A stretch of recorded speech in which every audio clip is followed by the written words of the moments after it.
A man in Baltimore County, Maryland, is looking at possible charges after shooting an armed robber trying to force his way into the home, even though the shooter and would-be victim is paralyzed. Stick around for this one.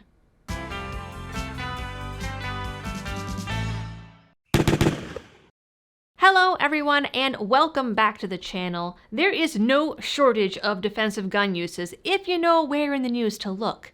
A 73-year-old California man was recently caught on camera scaring away a group of thieves after they rushed into a consignment shop and began smashing jewelry cases with a sledgehammer. The man was outnumbered 5-1, pulled out his revolver, and somehow just the sight of the gun was able to scare them all away. Another man in Florida recently exchanged gunfire with a couple of men who were stealing catalytic converters off cars in a condo parking lot at 5 a.m. He confronted them and they shot at him, but he was able to take cover. He returned fire, and while the suspects got away and the police scolded him for using his gun, they didn't file any charges. A simple internet search can show you that defensive gun uses happen almost daily. In some of these cases, it's ruled right away as clear-cut self-defense, especially if it involves someone breaking into your house. But it turns out that isn't always the case. Cases like this just highlight how important it is to be prepared for these possible situations, both in training, knowing your state's laws, and in preparing for legal defense. I recently did a video on the Alan Coley case and how he was lucky to get off one charge for self-defense, but was less lucky in that he was still convicted of another. His case was also interesting as he was denied legal coverage by his self-defense insurance plan, and the prosecution tried to use that denial against him in court. Lesson learned: read your contracts. The Attorneys for Freedom law firm has stepped up with their Attorneys on Retainer program to try and fill that void of making sure you're covered for legal defense if a self-defense incident happens. It is literally a program to retain legal counsel rather than an insurance program that has all kinds of exclusions in the fine print. I did receive some comments on that video complaining that Attorneys on Retainer only covers felony charges, but they have actually just informed me as of 2 days ago that they have updated their program and now include misdemeanor charges, appeals, and increased bond amounts at no extra charge. So switch over from your existing self-defense coverage, or get some for the first time, by heading on over to my link down in the description, and as a bonus, use code LibertyDoll to get $50 off today.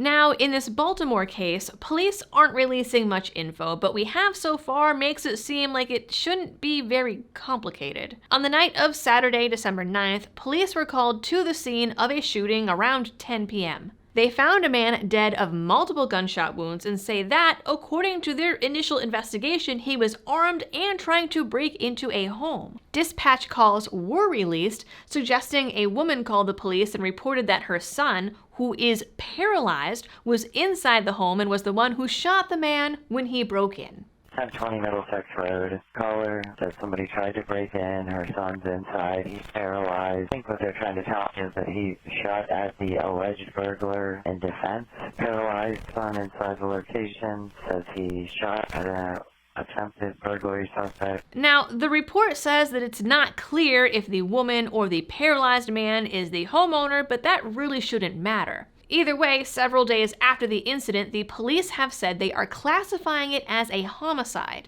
The video of the area makes it look like not the best neighborhood. Neighbors say they're scared and want police to step in and make changes. Those problems that's going on is chasing everybody away. And I think it's time somebody does something to help us older people, because I don't feel safe at all, nowhere. There has been robberies, and they're starting to become more drug houses here. I can't think of a better time to use your gun defensively than if you're paralyzed and someone is breaking into your house with a gun. It sounds like a perfect example of guns being the great equalizer when it comes to self-defense. Nevertheless, the police and DA said that they are still considering charges and still reviewing the evidence a week later. Now granted, Baltimore is a busy place for law enforcement, and Maryland isn't the friendliest state towards guns, so maybe that's not actually a long time for their investigation. But like I said, there have been plenty of recent cases in the news where self-defense is ruled pretty much automatically. In Maryland, self-defense is allowed, so it's not like my prior home state of Massachusetts. This self-defense is allowed provided it is equal to or less than the proposed threat. So in this case, the victim has to have reasonably believed that they would die if they did not shoot. They also need to show that they did not act in any ways that could be considered aggressive or to have provoked the attack. Randolph Rice, a trial attorney, says Maryland doesn't have a castle doctrine, but there are laws for self-defense. Really what the courts have established and the legislature have established is that there is a self-defense with deadly force defense when it comes to your home. Adding there is no duty to flee in your home. Rice says the state's attorney will determine if the homeowner believed they were in danger and was the person breaking in. The state's attorney has to look at is what did that homeowner believe? And was the person breaking in? Did they try to break in? And ultimately, what crime was that person going to commit? And did that homeowner believe that they were in imminent danger of bodily harm or death?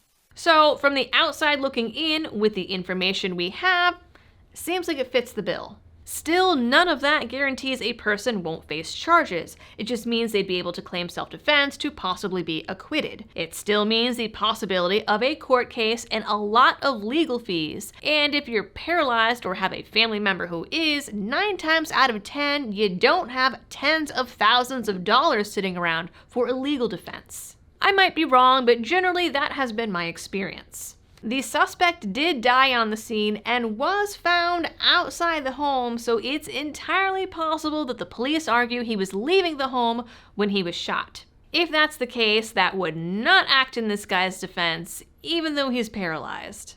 So we'll see how this goes. Hopefully they land on the side of no charges, and if not, have some pretty compelling evidence as to why, because with the info we do have, it seems like there would have to be some pretty extraordinary variables to make it anything other than self-defense. That is it for this video, guys. If they do bring charges in this case and release any other information, I will definitely bring it to you guys. In the meantime, please do all the usual things, like, share, and subscribe. If you are new here, ring the notification bell. Drop a comment or 2 or 10 down below to help out the algorithm. And as always, thanks for tuning in and happy shooting. Which feels like a weird thing to say at the end of a self-defense video, and I know that the couple of haters that hang out on my channel for some reason are probably going to latch onto that, but it's the outro, so take it with a grain of salt. Liberty Doll out.